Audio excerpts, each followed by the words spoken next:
Segunda Epístola de Pedro. Capítulo 1.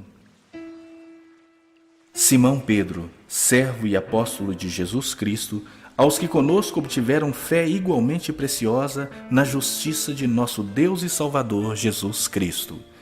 Graça e paz vos sejam multiplicadas no pleno conhecimento de Deus e de Jesus, nosso Senhor. Visto como pelo seu divino poder nos têm sido doadas todas as coisas que conduzem à vida e à piedade, pelo conhecimento completo daquele que nos chamou para a sua glória e virtude, pelas quais nos têm sido doadas as suas preciosas e muito grandes promessas, para que por elas vos torneis coparticipantes da natureza divina, livrando-vos da corrupção das paixões que há no mundo. Por isso mesmo, vós, reunindo toda a vossa diligência, associai com a vossa fé a virtude, com a virtude o conhecimento, com o conhecimento o domínio próprio, com o domínio próprio a perseverança, com a perseverança a piedade, com a piedade a fraternidade, com a fraternidade o amor. Porque estas coisas, existindo em vós e em vós aumentando, fazem com que não sejais nem inativos, nem infrutuosos no pleno conhecimento de nosso Senhor Jesus Cristo. Pois aquele a quem estas coisas não estão presentes é cego, vendo só o que está perto, esquecido da purificação dos seus pecados de outrora. Por isso, irmãos, procurai com diligência cada vez maior confirmar a vossa vocação e eleição, porquanto, procedendo assim, não tropeçareis em tempo algum. Pois desta maneira é que vos será amplamente suprida a entrada no reino eterno de nosso Senhor e Salvador, Jesus Cristo. Por essa razão, sempre estarei pronto para trazer-vos lembrados acerca dessas coisas, embora estejais certos da verdade já presente convosco e nela confirmados. Também considero justo, enquanto estou nesse tabernáculo, despertar-vos com essas lembranças, certo de que estou prestes a deixar o meu tabernáculo, como efetivamente nosso Senhor Jesus Cristo me revelou. Mas de minha parte, esforçar-me-ei diligentemente por fazer que a todo o tempo, mesmo depois da minha partida, conserveis lembrança de tudo. Porque não vos demos a conhecer o poder e a vinda de nosso Senhor Jesus Cristo, seguindo fábulas engenhosamente inventadas, mas nós mesmos fomos testemunhas oculares da sua majestade, pois ele recebeu, da parte de Deus Pai, honra e glória, quando pela glória excelsa lhe foi enviada a seguinte voz: Esse é o meu Filho amado, em quem me comprazo. Ora, essa voz vinda do céu, nós a ouvimos quando estávamos com ele no Monte Santo. Temos assim tanto mais confirmada a palavra profética, e fazeis bem em atendê-la, como a uma candeia que brilha em lugar tenebroso, até que o dia clareie e a estrela da alva nasça em vosso coração. Sabendo primeiramente isto, que nenhuma profecia da Escritura provém de particular elucidação, porque nunca jamais qualquer profecia foi dada por vontade humana. Entretanto, homens santos falaram da parte de Deus, movidos pelo Espírito Santo.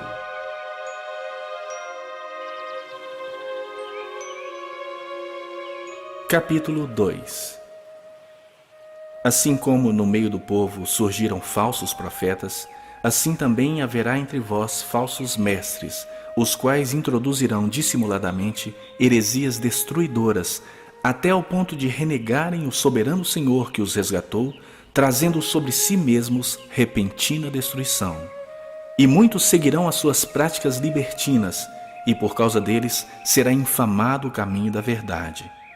Também, movidos por avareza, farão comércio de vós com palavras fictícias. Para eles, o juízo lavrado há longo tempo não tarda, e a sua destruição não dorme. Ora, se Deus não poupou anjos quando pecaram, antes, precipitando-os no inferno, os entregou a abismos de trevas, reservando-os para o juízo, e não poupou o mundo antigo, mas preservou a Noé, pregador da justiça, e mais 7 pessoas, quando fez vir o dilúvio sobre o mundo de ímpios, e, reduzindo a cinzas as cidades de Sodoma e Gomorra, ordenou-as à ruína completa, tendo-as posto como exemplo a quantos venham a viver impiamente, e livrou o justo Ló, afligido pelo procedimento libertino daqueles insubordinados, Porque esse justo, pelo que via e ouvia quando habitava entre eles, atormentava a sua alma justa cada dia, por causa das obras iníquas daqueles. É porque o Senhor sabe livrar da provação os piedosos e reservar sob castigo os injustos para o dia de juízo, especialmente aqueles que, seguindo a carne, andam em imundas paixões e menosprezam qualquer governo.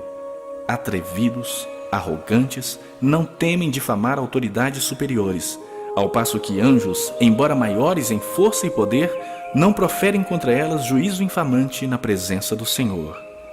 Esses, todavia, como brutos irracionais, naturalmente feitos para presa e destruição, falando mal daquilo em que são ignorantes, na sua destruição também hão de ser destruídos, recebendo injustiça por salário da injustiça que praticam, considerando como prazer a sua luxúria carnal em pleno dia, quais nódoas e deformidades eles se regalam nas suas próprias mistificações, enquanto banqueteiam junto convosco, tendo os olhos cheios de adultério e insaciáveis no pecado, engodando almas inconstantes, tendo o coração exercitado na avareza, filhos malditos.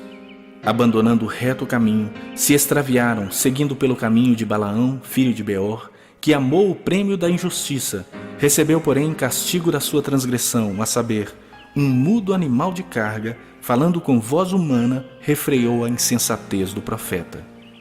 Esses tais são como fontes sem água, como névoas impelidas por temporal. Para eles está reservada a negridão das trevas, porquanto, proferindo palavras jactanciosas de vaidade, engodam com paixões carnais por suas libertinagens aqueles que estavam prestes a fugir dos que andam no erro, prometendo-lhes liberdade quando eles mesmos são escravos da corrupção, pois aquele que é vencido fica escravo do vencedor. Portanto, se depois de terem escapado das contaminações do mundo, mediante o conhecimento do Senhor e Salvador Jesus Cristo, se deixam enredar de novo e são vencidos, tornou-se o seu último estado pior que o primeiro. Pois melhor lhes fora nunca tivessem conhecido o caminho da justiça, do que após conhecê-lo, volverem para trás, apartando-se do santo mandamento que lhes fora dado. Com eles aconteceu o que diz certo adágio verdadeiro: o cão voltou ao seu próprio vômito, e a porca lavada voltou a revolver-se no lamaçal.